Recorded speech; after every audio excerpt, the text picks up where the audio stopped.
Hey everyone, welcome to Whisper Wire. आज की video में हम लोग बात करेंगे शनाया कपूर के बारे में। अब शनाया की एक नई मूवी आने वाली है, आँखों की गुस्ताखियाँ, जिसके लिए उन्हें काफ़ी ज़्यादा ट्रोल किया जा रहा है कि she don't know how to act.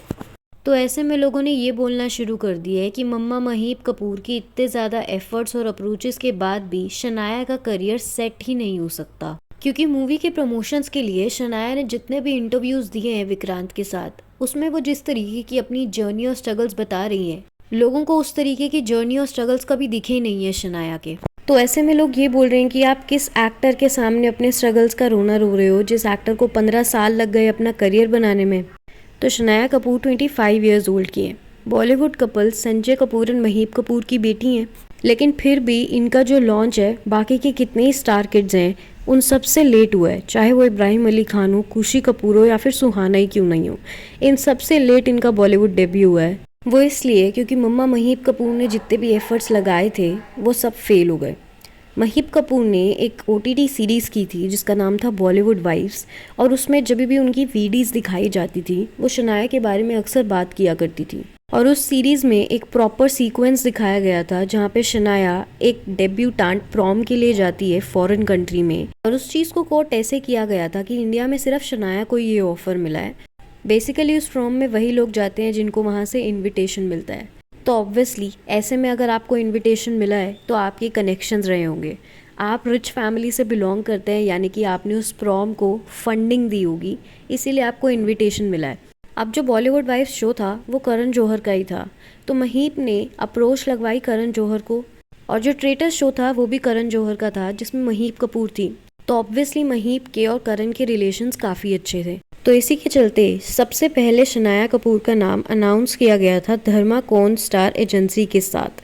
Karan Johar ने पर्सनली बोला था कि Shanaya is the next big thing.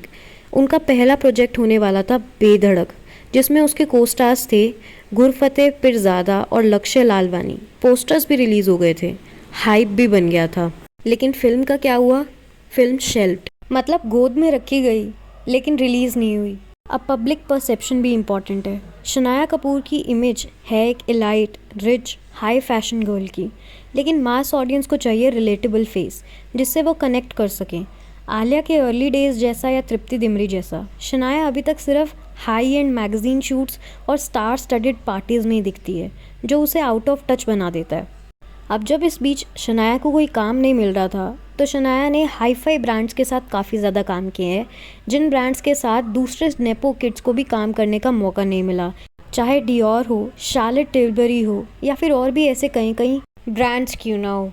अब इससे पहले शनाया ने एक साउथ इंडियन मूवी भी की थी जिसका नाम था वृषाभा, और जिसके लिए उन्हें इतनी ज़्यादा अप्रिसिएशन मिली नहीं। बहुत सारी ऑडियंसेस को तो ये पता ही नहीं कि शनाया कपूर की वो पहली डेब्यू मूवी थी। जिसके बाद अब आँखों की गुस्ताखियाँ जो रिलीज़ होने वाली है, जो शनाया कपूर विक्रांत मासी के साथ कर रही है, उसको लोग कंसीडर कर रहे हैं उनकी डेब्यू मूवी, जबकि ऐसा है ही नहीं। अब बॉलीवुड का इक्वेशन बदल चुका है। अब नाम से नहीं परफॉर्मेंस से रोल मिलते हैं। नेपो किड्स जिनका कोई एक्स फैक्टर नहीं होता वो रील्स लेवल पे वायरल हो सकते हैं, लेकिन बॉक्स ऑफिस पे नहीं।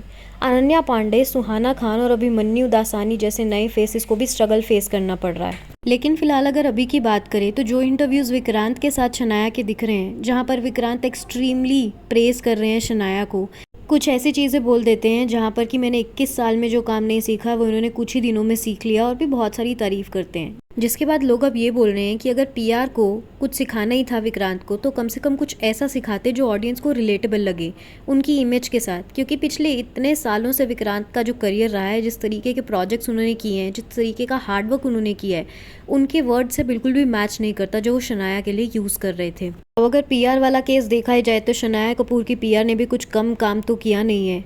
अलग से स्क्रिप्ट दे रखी है अपनी जर्नी और स्ट्रगल्स के बारे में ऑडियंस को बताने के लिए, जिसकी वजह से ऑडियंस उनके शब्दों से कनेक्ट ही नहीं कर पा रहे हैं। और ऐसे कुछ सारा अली खान के केस में भी हुआ था जब वो मिडिल क्लास होने का ड्रामा कर रही थी। एयरपोर्ट्स पे जो उनके बैग्स, ड्रेसेस, क्लोथ्स जो भी थे लोगों को दिखता था तो लोग पॉइंट आउट करते थे कि अपने इंटरव्यूज़ में ये सब बोलने की क्या ज़रूरत है कि मैं मिडिल क्लास हूँ, या फिर वो टावल वाला इंसिडेंट कि मैं सेट्स पे मिलती हूँ जो भी चीज़ें उन्हें चुरा लेती हूँ। That makes no sense.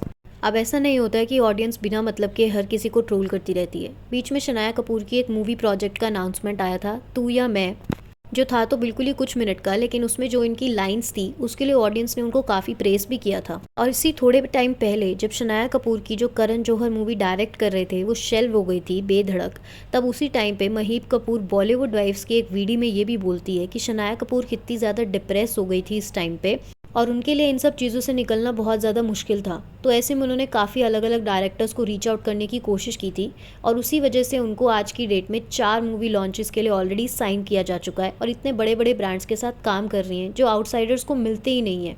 अब कुछ टाइम पहले शनाया कपूर का गुरु रंधावा के साथ एक म्यूज़िक एल्बम भी सामने आया था जहाँ पे उनके डांस को लेके ऑडियंस ने काफ़ी ज़्यादा ट्रोल किया था कि she doesn't know how to dance. इससे अच्छा तो किसी भी टीवी एक्ट्रेस को ले लेते जो अच्छा डांस कर सकती थी, और इंडस्ट्री में ऐसे कई ज़्यादा एक्टर्स हैं जिनको काफ़ी अच्छा डांस आता है। और शनाया कपूर का जो सबसे पहला ऐड था वो भी काफ़ी ज़्यादा ऑडियंस को क्रिंज लगा था, जिसमें उनका एक्सेंट भी एकदम साउथ बॉम्बे वाला था। हिंदी तक लोगों को उनकी समझ में नहीं आ रही थी और उस टाइम पे उन्हें जानवी कपूर के साथ कंपेयर किया गया था, क्योंकि सेम तरीके से ही जानवी को भी इंडस्ट्री में आने से पहले हिंदी आती नहीं थी, लेकिन अब वो टाइम के साथ साथ काफ़ी अच्छी हिंदी बोल लेती हैं, जो उनके काफ़ी इंटरव्यूज़ में दिखता है। At the end showbiz business में यानी कि बॉलीवुड इंडस्ट्री में सब कुछ ग्लैमर, फेम और आपके कनेक्शंस कितने हैं बॉलीवुड में वो मैटर करता है। तो ऐसे में ऐसी जगह पर रेलिवेंट रहने के लिए आप ऑडियंस के साथ इंटरैक्ट कैसे करते हो वो सबसे ज़्यादा इंपॉर्टेंट है। अगर आप ऑडियंस के साथ एक कनेक्शन, रिलेटेबली फैक्टर जनरेट कर सकते हो तो आप सक्सेसफुल हो जाओगे इस फील्ड में। लेकिन अगर आप रिलेटेबल ही नहीं हो ऑडियंस के साथ तो ऑडियंस आपको ट्रोल करती है, जिसकी वजह से रिच किड होने के बावजूद भी आपको इंडस्ट्री के अंदर काम नहीं मिलता। और ऐसे में शनाया कपूर का एक आउटसाइडर यानी कि विक्रांत मैसी के साथ जो ये बॉलीवुड के अंदर डेब्यू लॉन्च हुआ है वो उनके लिए काफ़ी ज़्यादा फ़ायदेमंद साबित हो सकता था। लेकिन जिस तरीके के इंटरव्यूज़ उनके सामने आ रहे हैं उनकी वजह से लोग उनको काफ़ी ज़्यादा बैश कर रहे हैं। इस पे आपके क्या ओपिनियंस है? Do comment, like, share and subscribe the channel for more such gossips.